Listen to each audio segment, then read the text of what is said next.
रवि की जीवन बहुत कठिन था, सरलता और परिश्रम से परिपूर्ण तथा प्रेम की खोज में अपूर्ण। वह एक अशिक्षित श्रमिक था, जिसके हाथों में पुस्तक की बजाय कुदाल और हथौड़ा था, तथा हृदय में स्वप्नों की बजाय केवल एक आकांक्षा, अपनी पत्नी प्रिया को प्रसन्न देखना। रवि का मुख धूप की गर्मी में झुलसा हुआ था, उसकी हथेलियां परिश्रम से सख्त हो चुकी थीं, किंतु उसका हृदय इतना कोमल था कि उसमें समस्त संसार का पीड़ा समाहित हो सकता था। प्रिया एक शिक्षित स्नातक लड़की थी, जिसके स्वप्न विशाल विशाल थे। वह महाविद्यालय की उन गलियों में खोई रहती थी, जहां वह अपने मित्रों के साथ भविष्य की चर्चाएं करती थी। वह एक ऐसी जीवन चाहती थी, जहां वैभव हो, विलासिता हो, तथा एक ऐसा साथी हो, जो उसकी प्रत्येक इच्छा को समझे।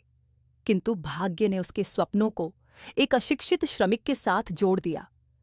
प्रिया के माता पिता ने उसकी विवाह रवि से कर दी, एक ऐसे व्यक्ति से जिसके पास न धन था, न शिक्षा, तथा न ही वह चमक जो प्रिया अपने लिए चाहती थी। प्रातः का समय था, आकाश में हल्के हल्के मेघ छाए थे तथा वायु में शीतलता थी। रवि अपनी छोटी सी झोपड़ी के बाहर बैठा था, अपने पुराने फटे हुए जूतों को सिलने का प्रयास कर रहा था। उसका मुख पसीने से भीगा था, भले ही वह अभी कार्य पर नहीं गया था। निकट ही छोटे से आंगन में प्रिया वस्त्र धो रही थी। उसके हाथ तेजी से चल रहे थे, किंतु उसकी आंखों में उदासी थी, जैसे वह यह कार्य विवशता में कर रही हो। प्रिया, चाय बना दूं क्या? रवि ने धीमी आवाज में पूछा। उसके मुख पर एक हल्की सी मुस्कान थी। वह प्रत्येक दिन यही आशा करता था कि शायद आज प्रिया उससे स्नेह से बात कर ले। प्रिया ने सिर उठाया, किंतु उसकी आंखों में वही पुरानी नाराजगी थी। नहीं चाहिए, तुम जाओ, अपने कार्य पर जाओ। उसका स्वर ठंडा था, जैसे वह रवि से कोई संबंध ही नहीं रखना चाहती थी। रवि ने एक गहरी सांस ली तथा मन रखकर अपने जूते पहनने लगा। वह जानता था कि प्रिया उससे संतुष्ट नहीं है। वह यह भी जानता था कि प्रिया का हृदय उस धनी जीवन की खोज में है जो वह उसे कभी नहीं दे सकता। फिर भी वह प्रत्येक दिन प्रयास करता था। वह प्रातः से शाम तक पसीना बहाता, श्रम करता तथा जो भी कमाता उसे प्रिया के लिए कुछ न कुछ लाने का प्रयास करता। कभी वह बाजार से प्रिया की पसंद का सस्ता सा दुपट्टा ले आता, तो कभी उसके लिए मिठाई, किंतु प्रिया की दृष्टि में यह सब व्यर्थ था। मैं जा रहा हूं प्रिया, शाम को शीघ्र आऊंगा, कुछ चाहिए तो बता देना, रवि ने धीमी आवाज में कहा। अपनी पुरानी साइकिल उठाते हुए प्रिया ने उत्तर नहीं दिया। वह बस वस्त्रों को और तेज तेज से धोने लगी, जैसे रवि की बातों को अनसुना करना उसकी आदत बन चुकी थी। रवि की साइकिल धूल भरी सड़कों पर चल रही थी। वह एक निर्माण स्थल पर कार्य करता था, जहां बड़े बड़े भवन बन रहे थे। उसका कार्य था ईंटें उठाना, सीमेंट गूंथना तथा राजमिस्त्री की सहायता करना। कार्य कठिन था तथा धूप में पसीना सूखने का नाम नहीं लेता था, किंतु रवि को इसकी शिकायत नहीं थी। वह हमेशा विचार करता, अगर परिश्रम से प्रिया का हृदय जीत सकूं तो यह सब वसूल हो जाएगा। निर्माण स्थल पर उसका मित्र मोहन मिला। मोहन भी श्रमिक था, किंतु उसका स्वभाव प्रसन्न चित्त था। वह हमेशा रवि को हंसाने का प्रयास करता। क्या बात है रवि, आज फिर उदास लग रहा है? भाभी ने फिर कुछ कहा क्या? मोहन ने मजाक में पूछा। अपने हाथ में कुदाल लिए हुए रवि ने हल्की सी हंसी हंसते हुए कहा, क्या बताऊं मोहन, प्रिया को मेरी हर बात में कमी नजर आती है। मैं कितना भी प्रयास करूं, वह संतुष्ट नहीं होती। मोहन ने रवि के कंधे पर हाथ रखा। भाई, स्त्रियों का हृदय समझना सरल नहीं है। तू बस स्नेह से व्यवहार कर, धीरे धीरे सब ठीक हो जाएगा। रवि ने सिर हिलाया, किंतु उसके मन में प्रश्न उठ रहे थे। क्या प्रिया कभी उसे अपनाएगी? क्या वह कभी उसकी परिश्रम को समझ पाएगी? उस दिन कार्य के दौरान रवि की दृष्टि एक बड़े से भवन पर पड़ी जो बन रहा था।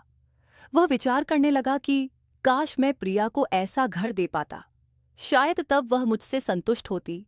किंतु फिर उसने स्वयं को समझाया, नहीं रवि, तू जो है वही ठीक है। परिश्रम कर तथा जो मिले उसी में प्रसन्न रह। शाम को जब कार्य समाप्त हुआ, रवि ने अपनी कमाई गिनी। उस दिन उसने थोड़ा अधिक कमा लिया था। उसने विचार किया कि वह प्रिया के लिए कुछ विशेष ले जाएगा। मार्ग में एक छोटी सी दुकान पर उसकी दृष्टि एक लाल दुपट्टे पर पड़ी। वह सस्ता था, किंतु रंग इतना सुंदर था कि रवि को लगा कि प्रिया को यह पसंद आएगा। उसने अपनी जेब से धन निकाला तथा दुपट्टा खरीद लिया। जब रवि घर पहुंचा तो रात्रि हो चुकी थी। आकाश में तारे चमक रहे थे। प्रिया बाहर बैठी थी, अपने पुराने फोन में कुछ देख रही थी। रवि ने हल्की सी मुस्कान के साथ दुपट्टा निकाला तथा कहा, प्रिया देख, यह तेरे लिए लाया हूं। तुझे लाल रंग पसंद है ना? प्रिया ने फोन नीचे रखा तथा दुपट्टे की ओर देखा, किंतु उसकी आंखों में कोई चमक नहीं थी। उसने तीखे स्वर में कहा, यह क्या रवि, यह सस्ता सा दुपट्टा। तुम्हें लगता है कि मैं ऐसी वस्तुएं पहनूंगी? मुझे ऐसी जीवन नहीं चाहिए जहां हर दिन बस सस्ती वस्तुएं मिले। मैंने स्वप्न देखे थे एक अच्छी जीवन के, एक अच्छे व्यक्ति के साथ, किंतु मेरे माता पिता ने मुझे तुम्हारे साथ जोड़ दिया। तुम में ऐसा क्या देखा उन्होंने? रवि का हृदय टूट गया। उसने दुपट्टे को अपने हाथ में दबाया तथा चुप खड़ा रहा। प्रिया की बातें उसके सीने में बाण की तरह चुभ रही थीं। फिर भी वह कुछ नहीं बोला। वह जानता था कि क्रोध में उत्तर देने से बात और बिगड़ जाएगी। मैं प्रयास करता हूं प्रिया, रवि ने धीमी आवाज में कहा। मैं जानता हूं कि तू मुझसे संतुष्ट नहीं है, लेकिन मैं जो हूं वही हूं। मैं परिश्रम करता हूं ताकि तुझे अच्छे से रख सकूं। प्रिया ने क्रोध से उत्तर दिया, तुम्हारी परिश्रम से क्या होता है रवि? तुम एक निर्धन श्रमिक हो, तुमसे गरीबी की बू आती है। मेरे पास मत आया करो। यह सुनकर रवि का मुख लाल हो गया। क्रोध तो उसे भी आया, किंतु उसने स्वयं को संभाला। वह चुप झोपड़ी के एक कोने में चला गया तथा अपनी थकान भरी सांसों को शांत करने का प्रयास करने लगा। उसने दुपट्टे को एक तरफ रख दिया, विचार करते हुए कि शायद प्रिया को कभी उसकी मूल्य समझ आए। प्रिया अकेले बैठी थी। उसके हृदय में पश्चाताप और क्रोध भरा था। वह विचार कर रही थी कि उसकी जीवन कहाँ से कहाँ आ गई। महाविद्यालय के दिनों में वह कितनी प्रसन्न थी। वह अपने मित्रों के साथ हंसती थी, नई नई वेशभूषा पहनती थी तथा भविष्य के सुनहरे स्वप्न देखती थी। वह एक ऐसी जीवन चाहती थी जहां वह अपने पति के साथ रेस्टोरेंट में भोजन करे, घूमने जाए तथा एक सुंदर घर में रहे। किंतु अब वह एक ऐसी झोपड़ी में थी जहां हर दिन बस निर्वाह करना पड़ता था। उसने अपने माता पिता को कोसना शुरू किया। मैंने क्या भूल की थी जो उन्होंने मुझे इस निर्धन श्रमिक से जोड़ दिया? अगर वह शिक्षित भी होता तो शायद मैं इस जीवन को सह लेती, किंतु यह तो बस परिश्रम और पसीना है। प्रिया की आंखों में आंसू आ गए। वह अपने फोन में पुरानी तस्वीरें देख रही थी। महाविद्यालय के दिन, जब वह मित्रों के साथ हंसती थी, जब उसके जीवन में रंग थे। अब सब कुछ फीका सा लगता था। उसने विचार किया, क्या मेरी जीवन हमेशा ऐसी ही रहेगी? क्या मैं कभी अपने सपनों को साकार कर पाऊंगी? उस रात्रि जब प्रिया सो गई, रवि बाहर आंगन में बैठा था। उसका मन भारी था। वह अपने पुराने फोन से प्रिया के माता पिता को फोन लगाने लगा। उसे आवश्यकता थी किसी की जो उसकी बात सुने, जो उसे समझाए कि वह क्या करे। हेलो ससुर जी। रवि की आवाज में थकान और पीड़ा थी। हाँ रवि बोलो, सब ठीक है, प्रिया के पिता ने पूछा। ससुर जी, मैं बहुत प्रयास करता हूं प्रिया को प्रसन्न रखने की, किंतु वह मेरी बात नहीं सुनती। ना मेरे पास आने देती है, ना मेरे साथ बैठती है, ना ठीक से बात करती है। मैं क्या करूं? मैं तो उसे प्रेम करता हूं, किंतु वह मुझे अपने पास नहीं आने देती। रवि की आवाज में पीड़ा साफ झलक रही थी। प्रिया के पिता ने एक गहरी सांस ली। बेटा चिंता मत करो, प्रिया ऐसी ही है, वह अभी समझ नहीं पा रही। समय के साथ सब ठीक हो जाएगा, बस तू उसका साथ मत छोड़ना। रवि ने सिर हिलाया, भले ही फोन पर कोई उसे देख नहीं रहा था। जी ससुर जी, मैं प्रयास करता रहूंगा। फोन रखने के बाद रवि ने आकाश की ओर देखा। तारे चमक रहे थे तथा उसे लगा कि शायद एक दिन प्रिया का हृदय भी उसके लिए चमकेगा। अगले कुछ दिन रवि और प्रिया के बीच वही तनाव रहा। रवि हर प्रातः कार्य पर जाता तथा प्रिया घर में अपने कार्यों में खोई रहती, किंतु रवि का मन हमेशा प्रिया के इर्द गिर्द घूमता। वह विचार करता कि शायद कोई एक ऐसा क्षण आए जब प्रिया उसकी परिश्रम को समझ ले, उसका प्रेम देख ले। एक दिन रवि ने निर्णय लिया कि वह प्रिया को कहीं बाहर ले जाएगा। उसने विचार किया कि शायद एक छोटी सी सैर से प्रिया का मन ठीक हो जाए। उसने अपनी कमाई में से कुछ धन बचाए तथा प्रिया से कहा, प्रिया, आज शाम को चल कहीं बाहर चलते हैं। निकट में एक छोटा सा मेला लगा है, तुझे अच्छा लगेगा। प्रिया ने पहले तो इनकार किया, किंतु रवि के बार बार कहने पर वह सहमत हो गई। शाम को दोनों मेले में गए। मेला रंगीन रोशनी और हंसी खुशी से भरा था। बच्चे झूलों पर झूल रहे थे तथा लोग चाट पकौड़ों का आनंद ले रहे थे।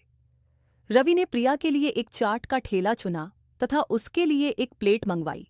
यह ले प्रिया, तुझे चटपटा भोजन पसंद है ना? रवि ने मुस्कुराते हुए कहा। प्रिया ने चाट की ओर देखा, किंतु उसका मुख फिर भी उदास था। तुम्हें लगता है कि यह छोटी छोटी वस्तुएं मुझे प्रसन्न कर देंगी? रवि, मैं ऐसी जीवन नहीं चाहती। रवि का हृदय फिर टूटा, किंतु उसने साहस नहीं छोड़ा। उसने कहा, प्रिया, मैं जानता हूं कि मैं तुझे वह सब नहीं दे सकता जो तू चाहती है, किंतु मैं प्रयास तो कर सकता हूं ना। मेरे लिए तेरा साथ ही पर्याप्त है। प्रिया ने कुछ नहीं कहा। वह मौन चाट खाने लगी, किंतु उसकी आंखों में वही उदासी थी। दिन व्यतीत होते गए तथा रवि की प्रयास जारी रही। वह हर दिन कुछ न कुछ नया करने का विचार करता। कभी वह प्रिया के लिए फूल लाता, तो कभी उसे अपने मित्रों की पत्नियों से मिलाने का प्रयास करता, ताकि वह एकाकीपन न महसूस करे। किंतु प्रिया का हृदय नहीं पिघलता था। वह हर बार रवि को दूर धकेल देती तथा उसकी बातों में व्यंग्य मारती। एक दिन जब रवि कार्य से लौटा तो उसने देखा कि प्रिया अपने फोन में किसी से बात कर रही थी। वह हंस रही थी तथा उसकी आवाज में एक विचित्र सी खुशी थी, जो रवि ने पहले कभी नहीं देखी। रवि के मन में संदेह का एक बीज बोया गया। वह मौन निकट गया तथा पूछा, प्रिया, किससे बात कर रही हो? प्रिया ने फोन बंद कर दिया तथा क्रोध से बोली, तुम्हें क्या? मैं अपनी सहेली से बात कर रही थी। तुम हर बात में हस्तक्षेप क्यों देते हो? रवि ने कुछ नहीं कहा। वह मौन अपने कार्य में लग गया, किंतु उसके मन में एक प्रश्न उठ रहा था, क्या प्रिया उससे कुछ छिपा रही है? उस रात्रि रवि का मन और भारी हो गया। वह बाहर आंगन में बैठा तथा अपने फोन से प्रिया के माता पिता को फोन लगाया। हेलो ससुर जी। रवि की आवाज में थकान और पीड़ा थी। हाँ रवि, बोलो। सब ठीक है? प्रिया के पिता ने पूछा। ससुर जी, मैं बहुत प्रयास करता हूं प्रिया को प्रसन्न रखने की, किंतु वह मेरी बात नहीं सुनती। ना मेरे पास आने देती है, ना मेरे साथ बैठती है, ना ठीक से बात करती है। आज तो वह किसी से फोन पर हंस हंस कर बात कर रही थी तथा जब मैंने पूछा तो क्रोधित हो गई। मैं क्या करूं?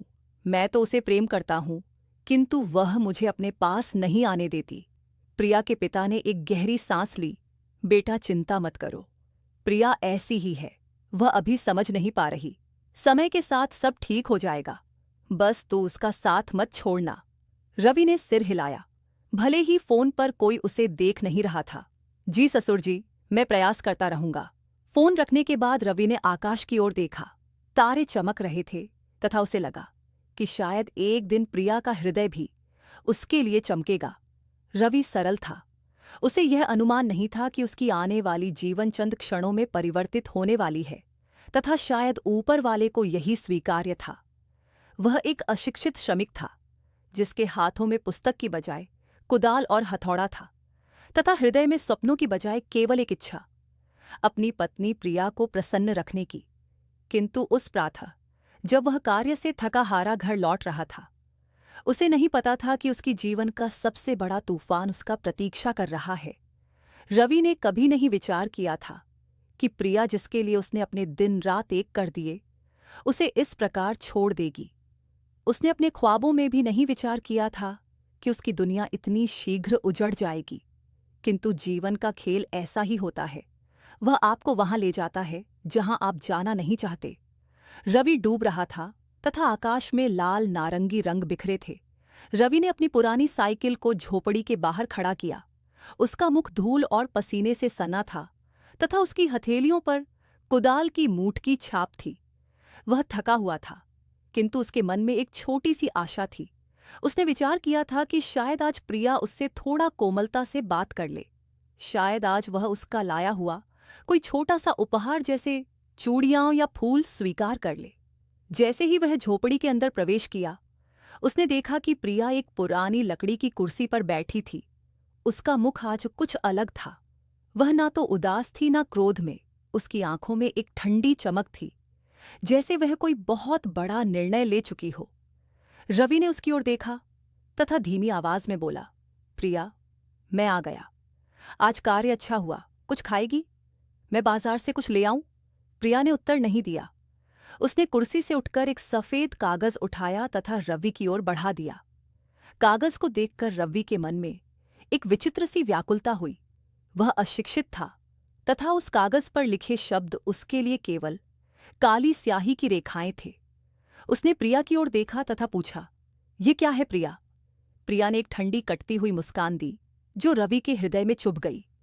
तुम तो अशिक्षित हो रवि, ये पढ़ोगे भी क्या? ठीक है, मैं पढ़कर बता देती हूं। ये तलाक का कागज है। इसमें लिखा है कि मैं तुम्हारे साथ प्रसन्न नहीं हूं। तुम मेरी आवश्यकताएं पूरी नहीं कर सकते। तुम निर्धन हो तथा मैं इस गरीबी की जीवन से ऊब चुकी हूं, इसलिए मैं तुम्हें तलाक दे रही हूं। रवि के पैरों तले भूमि खिसक गई। उसका हृदय जोर जोर से धड़कने लगा तथा उसे लगा जैसे कोई उसकी सांसें चुरा रहा हो। वह मौन खड़ा रहा, कुछ बोल नहीं पाया। उसकी आंखें कागज पर टिकी थीं, किंतु उसका मस्तिष्क शून्य हो चुका था। प्रिया ने कागज को और निकट किया तथा तीखे स्वर में बोली, यहां हस्ताक्षर करना है। अरे रुको रुको, मैं तो भूल ही गई कि तुम तो अशिक्षित हो। तुम तो अंगूठा छाप हो। तुम बस यहीं अंगूठा लगा दो। प्रिया की हर बात रवि के हृदय में बाण की तरह चुभ रही थी। उसकी अपमान, उसका व्यंग्य तथा उसकी ठंडी आवाज, सब कुछ रवि के लिए असहनीय था। उसकी आंखें नम हो गईं तथा एक अश्रु उसकी गाल पर लुढ़क गया, किंतु उसने अपने अश्रुओं को रोकने का प्रयास किया। दूसरी तरफ प्रिया की आंखों में कोई पीड़ा नहीं थी।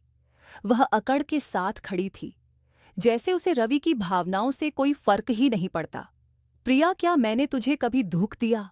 रवि ने धीमी आवाज में पूछा। उसकी आवाज में पीड़ा भरी थी। मैंने तो हमेशा तुझे प्रसन्न रखने का प्रयास किया। मैं जानता हूं कि मैं निर्धन हूं, किंतु मेरा प्रेम तो सच्चा था। प्रिया ने उसकी ओर देखा, किंतु उसकी आंखें अब भी ठंडी थीं। प्रेम से पेट नहीं भरता रवि। मुझे ऐसी जीवन चाहिए जहां मैं अपने स्वप्नों को पूरा कर सकूं। तुम मेरे लिए वह जीवन नहीं दे सकते। बस अब और बात मत करो। यहां अंगूठा लगाओ तथा मुझे जाने दो। रवि ने कागज की ओर देखा। उसने धीरे से अपनी उंगली को स्याही में डुबोया तथा अंगूठा लगाया, जैसे वह अपनी पूरी जीवन को उस कागज पर छाप रहा हो। प्रिया ने कागज लिया, उसे अपने बैग में रखा तथा फिर अपने कुछ वस्त्र और सामान बांधने लगी। रवि बस मौन उसे देखता रहा। उसकी दुनिया उसके सामने बिखर रही थी तथा वह कुछ नहीं कर पा रहा था। जब प्रिया ने अपना सामान बांध लिया, वह रवि की ओर मुड़ी तथा बोली, अब मैं जा रही हूं रवि। तुम्हारी इस गरीबी में मैं और नहीं रह सकती। मेरे स्वप्न बड़े हैं तथा तुम उन स्वप्नों का हिस्सा नहीं हो। ये कहकर प्रिया द्वार की ओर बढ़ी तथा बिना मुड़े चली गई। रवि बाहर आंगन में खड़ा रहा। उसकी आंखों से अश्रु बह रहे थे। उसने आकाश की ओर देखा जहां तारे चमक रहे थे, किंतु अब वे तारे भी उसे अपरिचित लग रहे थे। अगले कुछ दिन रवि के लिए एक बुरे स्वप्न की तरह थे। वह कार्य पर नहीं गया। उसकी झोपड़ी जो पहले प्रिया की उपस्थिति से भरी रहती थी, अब खाली तथा सन्नाटे से भरी थी। वह दिन भर बस एक कोने में बैठा रहता, प्रिया की बातों को स्मरण करता। उसका लाया हुआ लाल दुपट्टा, जो प्रिया ने कभी नहीं लिया, अभी भी उसी कोने में पड़ा था।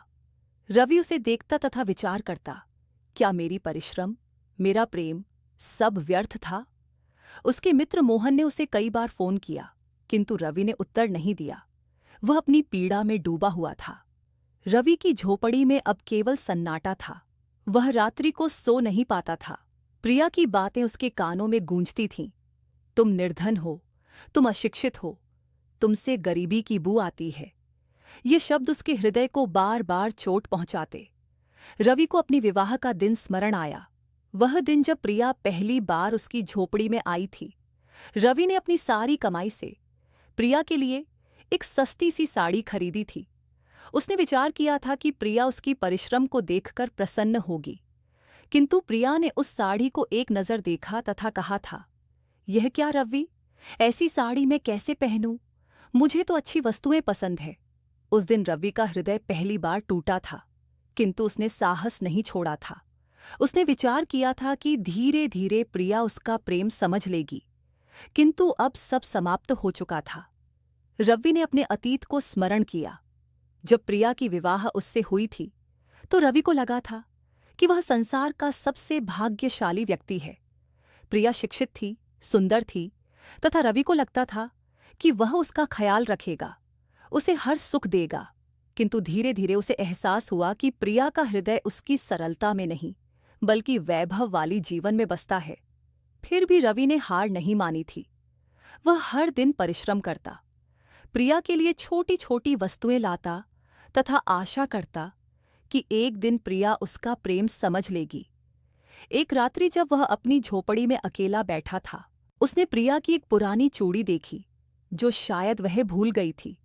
उसने चूड़ी को हाथ में लिया तथा उसे देखता रहा। उस चूड़ी में प्रिया की हंसी, उसकी बातें तथा उनके साथ बिताए क्षण छिपे थे। रवि की आंखों से अश्रु बहने लगे। उसने विचार किया, मैंने क्या भूल की थी, मैंने तो बस उसे प्रेम किया। एक दिन जब रवि बाहर आंगन में बैठा था, एक पड़ोसी राम चाचा उसके पास आए। राम चाचा ने रवि को देखा तथा धीमी आवाज में कहा, बेटा सुना है प्रिया ने किसी धनी लड़के से विवाह कर ली। अब वह बड़े घर में रहती है, नई नई साड़ियां पहनती है तथा बहुत प्रसन्न है। यह समाचार सुनकर रवि का हृदय और भारी हो गया। उसे लगा जैसे कोई उसके सीने पर भारी पत्थर रख गया हो। वह मौन सिर झुकाए बैठा रहा। राम चाचा ने उसके कंधे पर हाथ रखा तथा बोले, बेटा जो हो गया उसे भूल जा। तू परिश्रमी है, तेरा हृदय स्वच्छ है, तुझे भी अपनी जीवन में खुशी मिलेगी। रवि ने कुछ नहीं कहा, वह बस मौन अपनी झोपड़ी में चला गया। उस रात्रि जब वह लेटा तो उसे प्रिया की हंसी स्मरण आई। वह विचार करने लगा, शायद मैं ही उसके योग्य नहीं था, शायद मेरी गरीबी ने उसे मुझसे दूर कर दिया। उसका हृदय पत्थर सा हो गया था, किंतु कहीं न कहीं उसके मन में एक छोटी सी आशा अभी भी थी कि शायद एक दिन वह अपनी जीवन को फिर से सजा लेगा। 4-5 दिन बाद रवि ने स्वयं को संभाला। वह विचार करने लगा, कब तक मैं प्रिया की स्मृतियों में डूबा रहूंगा। जीवन तो चलती रहती है, मुझे कार्य करना होगा, नहीं तो मैं और टूट जाऊंगा। उसने अपने पुराने वस्त्र पहने तथा बाहर निकला। सड़क पर चलते चलते वह एक छोटी सी चाय की दुकान पर रुका। दुकान के मालिक एक वृद्ध चाय वाले काका अपने ग्राहकों को चाय परोस रहे थे। रवि ने एक कप चाय मंगवाई तथा मौन पीने लगा। काका ने रवि का मुख देखा तथा पूछा, बेटा क्या बात है, तू कुछ व्याकुल लग रहा है। रवि ने हल्की सी मुस्कान दी तथा बोला, हाँ काका जी, कुछ समस्या है। मैं शिक्षित नहीं हूं, इसीलिए कहीं अच्छा कार्य नहीं मिलता, जीवन थोड़ी कठिन हो गई है। चाय वाले काका ने रवि को ध्यान से देखा तथा कहा, बेटा अगर तुझे बुरा न लगे तो मैं एक बात कहूं, मेरे यहाँ एक लड़के की जगह खाली है, मुझे एक सहायक की आवश्यकता है, अगर तू चाहे तो मेरे साथ कार्य कर सकता है। रवि ने एक पल के लिए विचार किया। उसे लगा कि यह एक नई आरंभ हो सकती है। उसने काका की ओर देखा तथा कहा, ठीक है काका जी, मैं कार्य करने को तैयार हूं। काका ने मुस्कुराते हुए कहा, तो ठीक है बेटा, कल से आ जाना। कार्य सरल है, बस चाय बनानी है तथा ग्राहकों को देनी है। तू परिश्रमी लगता है, तुझे शीघ्र सीखने में कोई कठिनाई नहीं होगी। रवि ने सिर हिलाया तथा चाय का कप समाप्त करके घर लौट गया। उस रात्रि जब वह अपनी झोपड़ी में लेटा तो उसे लगा कि शायद जीवन उसे एक नया अवसर दे रही है। प्रिया की स्मृतियां अभी भी उसके हृदय में थीं, किंतु अब वह उन स्मृतियों को पीछे छोड़कर आगे बढ़ना चाहता था। अगले दिन रवि प्रातः शीघ्र उठा। उसने अपने वस्त्र ठीक किए तथा चाय की दुकान पर पहुंच गया। काका ने उसे गर्मजोशी से स्वागत किया तथा कार्य सिखाना आरंभ किया।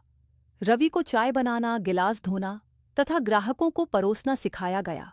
कार्य सरल था, किंतु रवि के लिए यह एक नई दुनिया थी।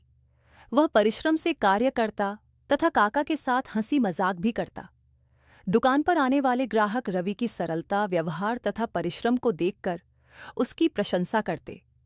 एक ग्राहक जो रोज प्रातः चाय पीने आता था, उसने एक दिन कहा, बेटा तू बहुत अच्छा कार्य करता है, तेरा मुख देखकर लगता है कि तू बहुत ईमानदार है। रवि ने मुस्कुराकर उत्तर दिया, बस भैया, परिश्रम ही मेरी पूंजी है। किंतु रात्रि को जब वह अपनी झोपड़ी में लौटता तो प्रिया की स्मृतियां उसे फिर घेर लेती। वह विचार करता, क्या मैंने उसे वास्तव में प्रसन्न नहीं रखा? क्या मेरी परिश्रम में कोई कमी थी? उसका मन भारी हो जाता, किंतु वह स्वयं को समझाता, अब जो हो गया उसे परिवर्तित नहीं किया जा सकता। मुझे अपनी जीवन को नए सिरे से आरंभ करना होगा। कुछ दिन बाद चाय की दुकान पर एक नया लड़का आया, जिसका नाम था राज। राज भी रवि की तरह परिश्रमी था, किंतु वह थोड़ा शिक्षित था तथा शहर में कुछ वर्ष कार्य कर चुका था। राज तथा रवि की मित्रता धीरे धीरे गहरी होने लगी। राज का स्वभाव प्रसन्नचित्त था तथा वह हमेशा रवि को हंसाने का प्रयास करता। एक दिन जब दोनों दुकान पर चाय बना रहे थे, राज ने रवि से पूछा, भाई, तू हमेशा इतना मौन क्यों रहता है? कोई बात है क्या? रवि ने पहले तो टालने का प्रयास किया, किंतु राज के बार बार पूछने पर उसने अपनी कथा बता दी। उसने बताया कि कैसे प्रिया ने उसे छोड़ दिया, कैसे उसने तलाक पेपर पर अंगूठा लगाया तथा कैसे उसकी दुनिया उजड़ गई। राज ने ध्यान से सुना तथा फिर कहा, रवि, तूने कोई भूल नहीं की, तूने तो बस प्रेम किया, किंतु अब तुझे अपने लिए जीना होगा। प्रिया ने अपनी जीवन चुनी, अब तू भी अपनी जीवन को नया रंग दे। राज की बातें रवि के हृदय को छू गईं। उसने विचार किया कि शायद राज सही कह रहा है। उसे अब अपने लिए जीना होगा, ना कि उन स्मृतियों के लिए जो उसे केवल पीड़ा देती है। कुछ सप्ताहों बाद रवि के जीवन में एक नया रंग आने लगा। वह चाय की दुकान पर पूर्ण परिश्रम से कार्य करता। काका उसे अपने पुत्र की तरह मानने लगे थे। रवि ने अपनी कमाई से कुछ धन बचाने आरंभ किए। उसने विचार किया कि वह एक दिन अपनी छोटी सी दुकान खोलेगा, शायद चाय की या कुछ और। एक शाम जब वह दुकान बंद कर रहा था, काका ने उसे बुलाया तथा कहा, रवि, तूने मेरी दुकान को नया जीवन दिया है। तू परिश्रमी है तथा तेरा हृदय स्वच्छ है। मैं चाहता हूं कि तू यहां और जिम्मेदारी ले। मैं तुझे दुकान का हिस्सा बनाना चाहता हूं। रवि की आंखें चमक उठीं। उसे लगा कि जीवन ने उसे एक नया अवसर दिया है। उसने काका का हाथ जोड़ा तथा कहा, काका जी, आपने मुझ पर विश्वास किया, इसके लिए मैं आपका हमेशा कृतज्ञ रहूंगा। एक दिन जब रवि अपनी कमाई गिन रहा था, उसने विचार किया, मैंने काका जी से बहुत कुछ सीखा है। अब समय है कि मैं अपनी परिश्रम से कुछ बड़ा करूं। क्यों ना मैं अपनी खुद की चाय की दुकान खोलूं।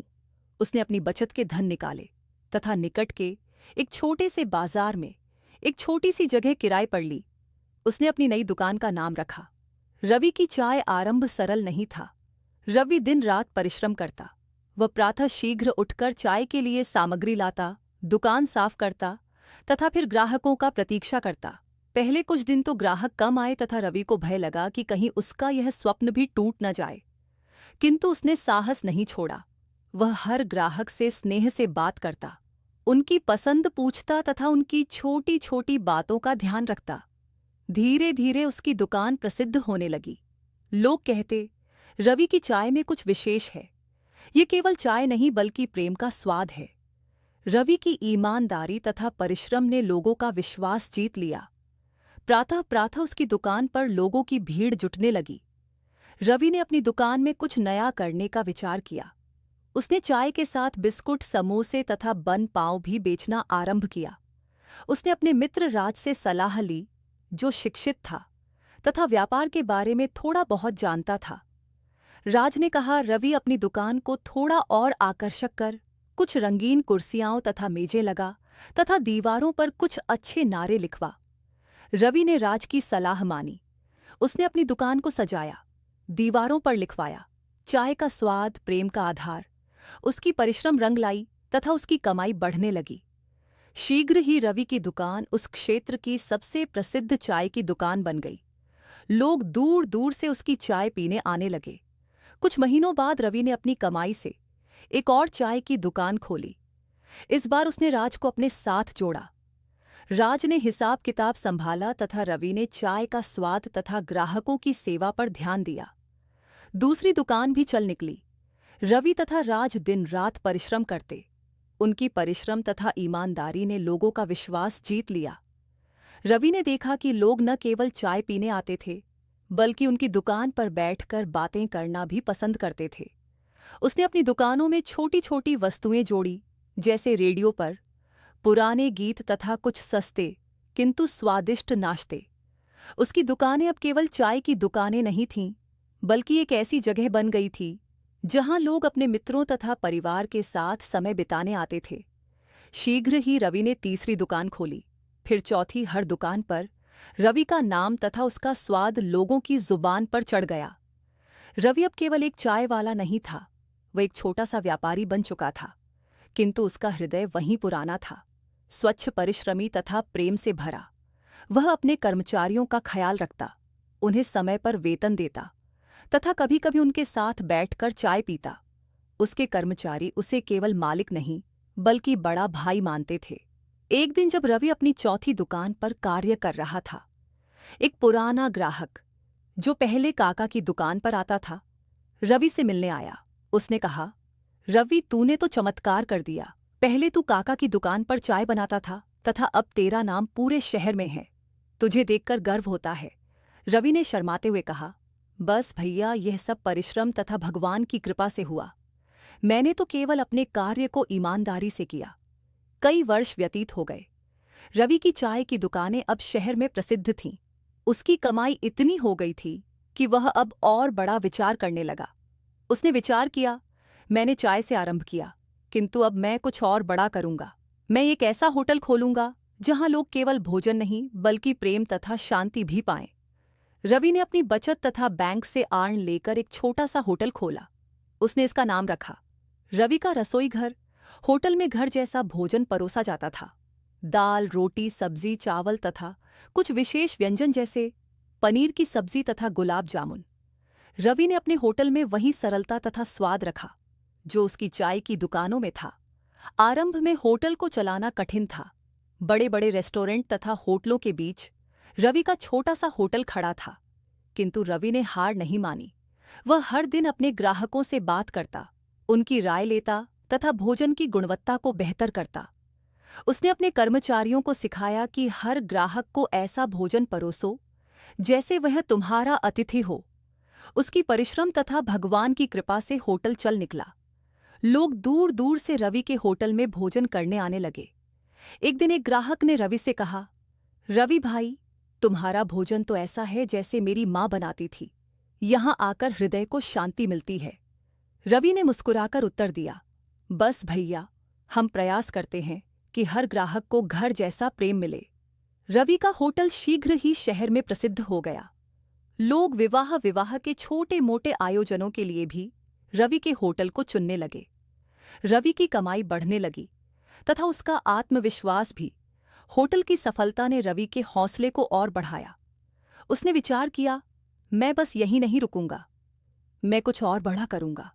उसने अपनी सारी कमाई तथा कुछ निवेशकों की सहायता से एक बड़ा सा रेस्टोरेंट खोला।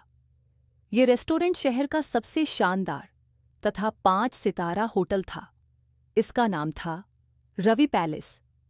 रवि पैलेस केवल एक रेस्टोरेंट नहीं था, ये एक ऐसी जगह थी जहां लोग अपने परिवार के साथ समय बिताने आते, विवाह के आयोजन करते तथा विशेष अवसरों को उत्सव मनाते। रेस्टोरेंट में हर प्रकार का भोजन मिलता, भारतीय, चीनी, इतालवी तथा कॉन्टिनेंटल।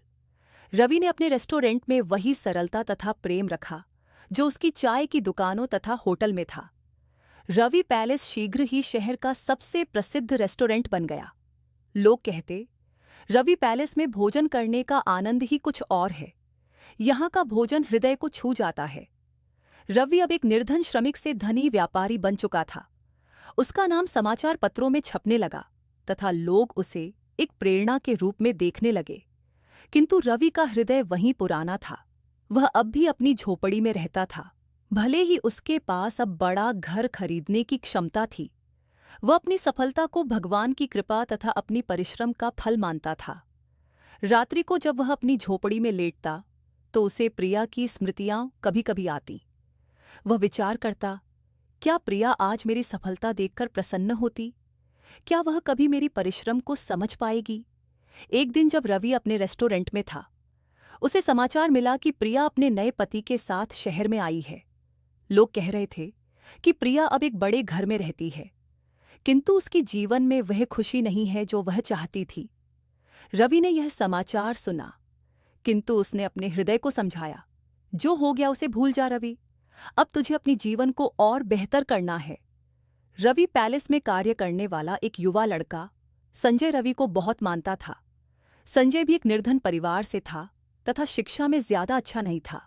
एक दिन उसने रवि से कहा, रवि भाई, आपने इतना बड़ा व्यापार खड़ा किया, फिर भी इतने साधारण व्यक्ति हो, मुझे भी आपके जैसा बनना है।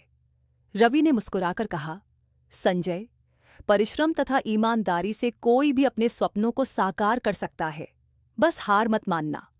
रवि ने संजय को अपनी कथा सुनाई, कैसे वह एक अशिक्षित श्रमिक था, कैसे प्रिया ने उसे छोड़ दिया तथा कैसे उसने अपनी परिश्रम से यह मुकाम हासिल किया। संजय की आंखें चमक उठीं। उसने कहा, रवि भाई, मैं भी एक दिन अपने लिए कुछ बड़ा करूंगा। रवि पैलेस की सफलता के बाद रवि ने विचार किया कि वह अब केवल अपने लिए नहीं बल्कि समाज के लिए भी कुछ करेगा। उसने अपनी कमाई का एक हिस्सा निर्धन बच्चों की शिक्षा के लिए दान करना आरंभ किया। उसने एक छोटा सा विद्यालय खोला जहां निर्धन बच्चों को निःशुल्क शिक्षा दी जाती थी। रवि ने विचार किया, मैं अशिक्षित रहा, किंतु मैं नहीं चाहता कि कोई और बच्चा अशिक्षित रहे। उसने अपने विद्यालय का नाम रखा आशा की किरण। विद्यालय में पढ़ने वाले बच्चे रवि को अपने पिता की तरह मानते थे। रवि हर सप्ताह विद्यालय जाता, बच्चों से बात करता तथा उन्हें प्रेरणा देता। वह कहता, शिक्षा तुम्हारा शस्त्र है, ये तुम्हें वह शक्ति देगी जो मैं कभी नहीं पा सका। कुछ वर्षों बाद रवि अब एक व्यापार दिग्गज बन चुका था। उसका नाम शहर ही नहीं बल्कि पूरे देश में प्रसिद्ध हो गया था।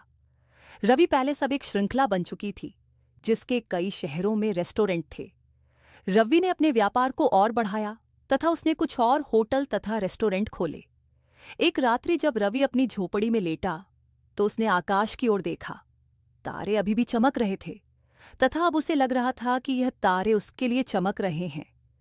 उसने विचार किया, मैंने सब कुछ खोया था, प्रेम, स्वप्न तथा अपनी दुनिया, किंतु परिश्रम तथा साहस ने मुझे सब कुछ वापस दे दिया। रवि उस दिन अपने 5 सितारा होटल की मेहमानों की सूची देख रहा था। एक नाम पर दृष्टि अटक गई, प्रिया शर्मा, विशेष अतिथि। उसके होठों पर हल्की सी मुस्कान आई, किंतु हृदय के किसी कोने में पुरानी पीड़ा फिर से जाग गई। शाम को जब प्रिया अपने पति के साथ होटल में प्रवेश की, रवि ने स्वयं रिसेप्शन पर खड़े होकर उनका स्वागत किया। स्वच्छ औपचारिक सूट में सिर उठा हुआ, आंखों में स्थिरता। प्रिया एक पल के लिए उसे पहचान नहीं पाई, पर जब रवि ने कहा, मैम, आपका आरक्षित टेबल तैयार है, चलिए मैं स्वयं आपको लेकर चलता हूं, तो उसकी सांसें अटक गईं। रवि उन्हें होटल के सबसे कोने वाले टेबल पर ले गया जहां से न कोई दिखता था न कोई सुनता। प्रिया के पति hello hello hello hello hello को कॉल आया तथा वह थोड़ी देर के लिए बाहर चला गया। अब केवल रवि तथा प्रिया थे। प्रिया कांपती आवाज में बोली, तुमने यह सब कैसे किया? रवि ने मुस्कुराकर कहा, जिसे तुम श्रमिक कहकर छोड़ गई थी उसने परिश्रम से स्वयं को बना लिया। शायद तुम भूल गई कि जो व्यक्ति स्वयं को सिद्ध करना जानता है उसे किसी का सहारा नहीं चाहिए। प्रिया की आंखों से अश्रु बहने लगे। वह बोल पाई, बस इतना, मैंने बहुत बड़ी भूल की। रवि ने मौन एक कार्ड उसकी तरफ बढ़ाया। यह बिल नहीं है, ये मेरी कथा है। मैंने तुम्हें नहीं खोया बल्कि मैंने स्वयं को पा लिया। फिर रवि वहां से चला गया। न प्रतिशोध लिया न अपमान किया, बस सम्मान से जीत ली पूरी दुनिया। कभी कभी सबसे बड़ा प्रतिशोध क्षमा कर देना होता है तथा सबसे बड़ी विजय स्वयं को सिद्ध कर देना। दोस्तों, आपको यह कहानी कैसी लगी जरूर कमेंट बॉक्स में होता है, और ऐसी कहानी सुनाने के लिए हमारे चैनल को सब्सक्राइब करें